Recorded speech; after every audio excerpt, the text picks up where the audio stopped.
नमस्कार मित्रांनो, मी प्रदीप तारमले आपणा सर्वांचे एका नवीन व्हिडिओमध्ये सहर्ष स्वागत करतोय. मित्रांनो, ऊस गाळप हंगाम 2025ला सुरुवात झालेली आहे. या ठिकाणी आपण पाहाल तर अनेक अपडेट्स ऊस FRP संबंधित असतील किंवा मग कारखान्यांनी कोणतं दर जाहीर केले या संबंधित असतील, वेळोवेळी आपण कव्हर केलेले आहेत. आता देखील एक महत्त्वाचा शासन निर्णय जाहीर करण्यात आलेला आहे आणि तो देखील आपण या ठिकाणी या व्हिडिओमार्फत सविस्तर समजून घेणार आहोत. चॅनलवर पहिल्यांदा आलेले असाल तर चॅनल नक्कीच सबस्क्राईब करून ठेवा.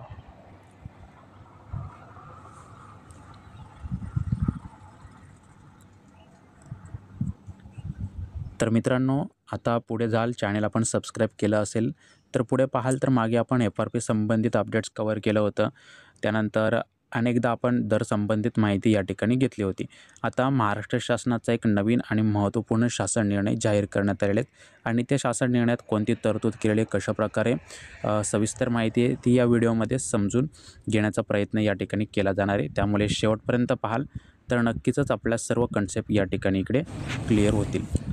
तर आत्ता आपण पुढे पाहाल तर या ठिकाणी हा जो GR आला आहे यामध्ये त्रिपक्षीय समिती गठीत करण्यासंबंधित निर्णय झालेला आहे. यामध्ये शासनाचे प्रतिनिधी असतील, कारखाना मालक प्रतिनिधी आणि इतर प्रतिनिधी अशा प्रकारे त्रिपक्षीय समिती या ठिकाणी गठीत केली जाणार आहे. यामध्ये साखर आयुक्त महाराष्ट्र राज्य पुणे आणि कामगार आयुक्त महाराष्ट्र राज्य मुंबई हे शासनाचे प्रतिनिधित्व या ठिकाणी या संपूर्ण समितीमध्ये करणार आहेत.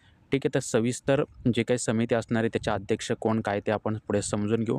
अशा प्रकारचा GR असणार आहे. इथे स्क्रीनवर पाहायला मिळतोय. महाराष्ट्र राज्यातील साखर कारखाना कामगारांच्या मागण्यांवर विचार करण्यासाठी हा महत्त्वाचा GR 11 डिसेंबर रोजी या ठिकाणी घेण्यात आलेला आहे. ठीक आहे, तर हा GR यामध्ये कशाप्रकारे तरतूद केलेली आहे, कोण समितीचे नेतृत्व करणारे अध्यक्ष कोण आहे, सदस्य कोण आहेत, हे सर्व आता या ठिकाणी अशा प्रकारे स्क्रीनवर पाहायला मिळते. यामध्ये आपण पाहाल तर PR पाटील हे अध्यक्ष असणार आहेत. साखर संघ, साखर भवन, नरिमन पॉईंट मुंबई या ठिकाणी आपण पाहाल तर त्यांचे ऑफिस असेल. इथले जे अध्यक्ष हे प्रतिनिधित्व करणार आहेत. त्यानंतर मग इतर सदस्यांची नावे आपल्याला स्क्रीनवर पाहायला मिळत आहेत. जर GR हवा असेल तर कमेंट सेक्शनमध्ये कळवा. आपल्याला संपूर्ण GR हा PDF स्वरूपात डाउनलोड लिंक प्रोव्हाइड केली जाईल. ठीक आहे, हे जे पॉईंट टू पॉईंट अपडेट्स होते ते कव्हर करण्याचा प्रयत्न केला. माहिती समजली असावी आणि इतर जे काही माहिती हवी असेल तर कमेंट सेक्शनमध्ये विचारू शकता. तुर्तास एवढंच. भेटणार आहोत पुढे. जय हिंद, धन्यवाद.